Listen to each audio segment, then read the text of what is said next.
Me during his time to interview other guests, has also and syndicated on the Neil Haley Show. And my guest today is celebrity actor Thaaoephalglis. Tao, thanks for stopping by. You're going to talk podcasting with me. I'm so excited. The cookbook got me so motivated when we talked probably last year. Thanks again for stopping by. Thank you for allowing me to come and express my next project on top of doing Days of Our Lives, which I was at the studio yesterday. Um, After 44 years, it never gets old. Really, we can talk about that after we talk about the podcast, but that's Sure. crazy, how you can have that longevity. Well, that's fantastic in acting, but also to have the same job for so long. So, Yeah, and also they gave me two characters, so it became multidimensional. Serials, a lot of stories borrowed but expressed differently. But, because there are only, what, seven stories to tell. And I just look back on it and I thought, who would have thought that I would have lasted this long? But it's about keeping the interest as a character to the audience and never letting them know the whole story. no, that's so true. And if you build a fan base and they keep coming back for more and you get great feedback, it's you found your gift. But also you have a lot of other projects, but we're going to talk about the new podcast, Great Escape. So talk about Teo, why did you decide to do it? Well, I was in Egypt. This was the ninth time. I've been there 14 now. And I originally had read about climbing Sinai, which I thought was kind of extraordinary thing to do. And so I went to Egypt and trained myself for 3 months so I could exercise to be able to walk that high up. And I went there 1 o'clock in the morning and arrived at 6. And it was such an incredible feeling to be on the top of that mountain and thinking of the history that came through from the time of Moses. And I remember a monk who lived up there in this small church, and he said to me, I want to thank you for coming. And I said, why are you thanking me? He says, because when you walk the path, you keep it alive. And so I always remembered how that affected me. And so this next journey, which was also to deal with religion in a sense, was how the Holy Family woke up one morning and escaped because they knew that Herod was going to massacre all children under the year of 2 years old. And so they ran off and by boat up the Nile and disappeared for 4.5 years while the secret police were after them. And so I decided to take these 8 sacred spaces within 2 weeks and stay overnight and get the feeling of what they must have gone through, what was the history there. And so, there was the first part was kind of disappointing because when I looked at it, I thought, well, there's nothing here. Where is that history of Heliopolis, the city that had such an incredible entrance and great port in the ancient world? And just recently in National Geographic, they have just uncovered the area that I walked in that was so ordinary, and they're finding all these statues and buildings. So the Nile shifting all the time. The silt builds up, the statues collapse, and then they're covered through because we're talking about 2,700 years. And so anyway, I took that journey for 2 weeks, and I must say I was moved because it brought Christianity into Egypt, and it's called the Coptic religion. And there was a one wonderful church up in a mountain called the Church of the Palm, and I thought it was because of palm trees. Right. But when I went to visit, it was an entire rock that had been carved into a church, and outside there was a sign. What happened was that the Christ child, there was a rock that had collapsed from the mountain coming down on them, and he put his hand up and blocked it. But what was left was a handprint. And that's why they call it the Church of the Palm. It was about Christ's child's palm. So listen, you read the stories, but then you find your own interpretation. And then I thought, well, who are the 3 wise men? How did all that become part of the picture? So I explored the 3 wise men coming from northern Persia called Saba. And in that area, King Photosys was having nightmares, and they were the interpreters, the astrologers, and the psychics for the royal court. So they interpreted his dream because he thought his son was trying to usurp his crownship, and so. But they saw in when they were manifesting out of their dreams, they saw, and also in astrology, that a certain thing was to take place in astronomy that would be probably the greatest thing that ever happened in 1,000 years. And that's when they decided that this incredible thing was going to happen in Judea. And so the whole route of that, which came, but by the time they reached, and also they couldn't travel in the summer months, it's too hot, because they had to go through the Negev desert, the Sahara desert, and then on down from Syria into Jerusalem. What took place was about when the Christ child we saw was always in a manger, the whole picture of it when you look at it, with the animals and all that. And it's a lovely postcard, but it's not actually truth, because the wise men did not reach that part until the Christ child was almost 2. And that's why the massacre of the innocents, why Herod proclaimed that those boy child under 2 years of age, why did he say under 2?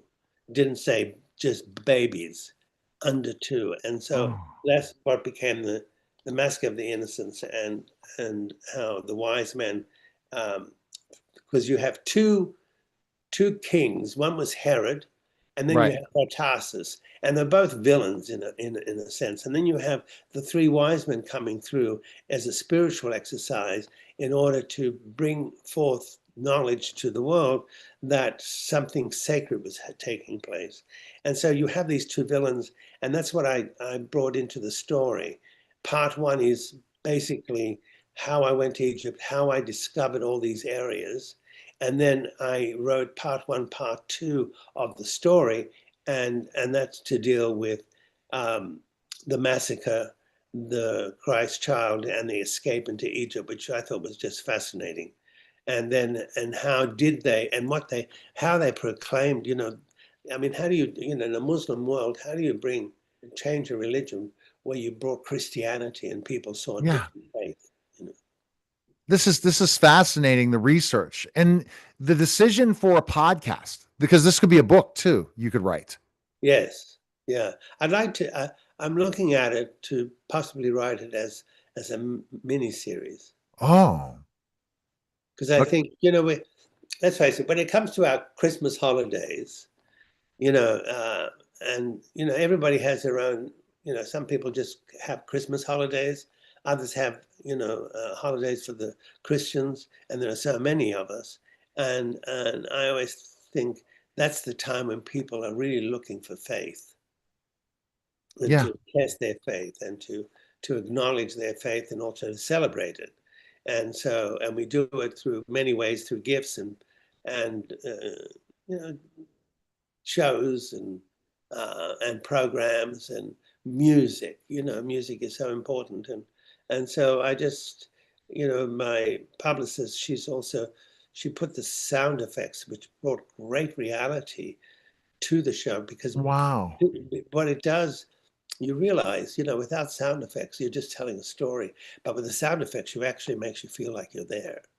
No, and that's the thing. We're back to old time radio again, Thao.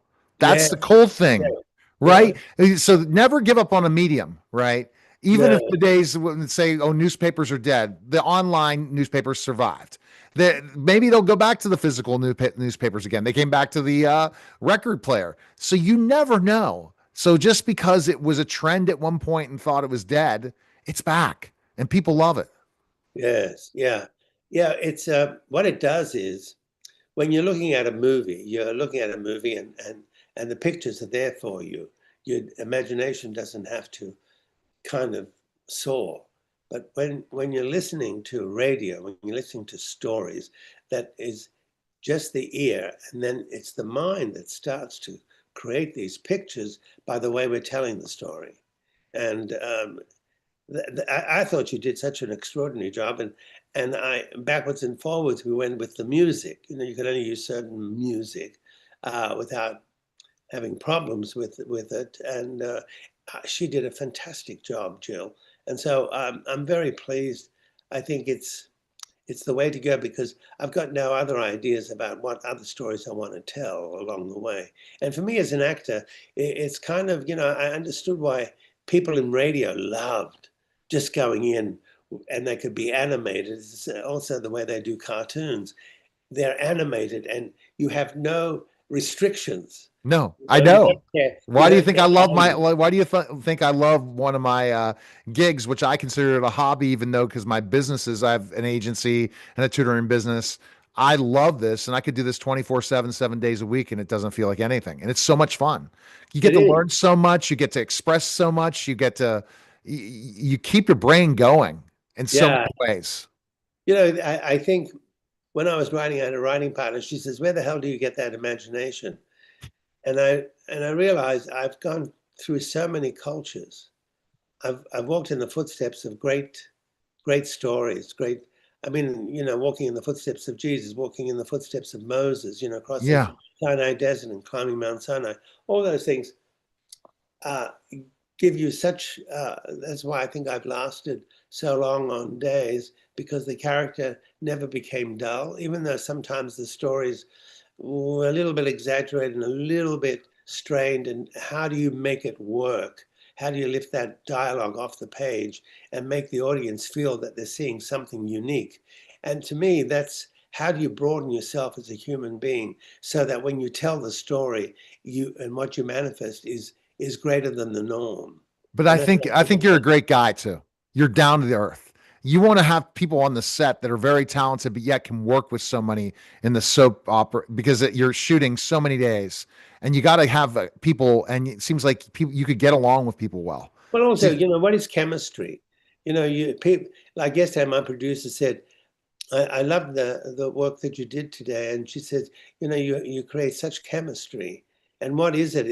It's being having the ability to feel free enough to be able to reach the partner that you're working with and being able for them to trust.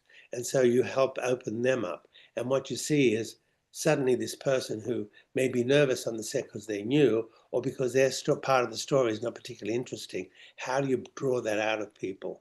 It's a dance. You pass the ball, the other actor throws the ball back at you. So it's a give and take situation as you go along. And so, once you have the dialogue down, and you're not stuck with just dialogue because let's face it, doing 8 scenes in one day is not easy, and especially since they give you all these convoluted lines and they twist the mouth and you stumble over lines, because of the phraseology. And so, it's always, to me, it's always a challenge, but you overcome that challenge. That's what makes it interesting.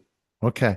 Well, there's a question that my co-host always asks all of his guests, and this is a really deep one, but I think you're good at deep answers. So, tell me, what is the most important thing in life you've ever learned? That I was good enough. And so I was able too early in life be able to give back and feeling that my foundation was strong enough to be able to let go of things that instead of hoarding them, I found the gift of giving. And that's part of what we do as an exercise as actors. We give information, we give so many levels of life. And I think the journeys that I've taken, and there have been many, um, when I come back, I think at this stage in my life, I need more years because I haven't finished.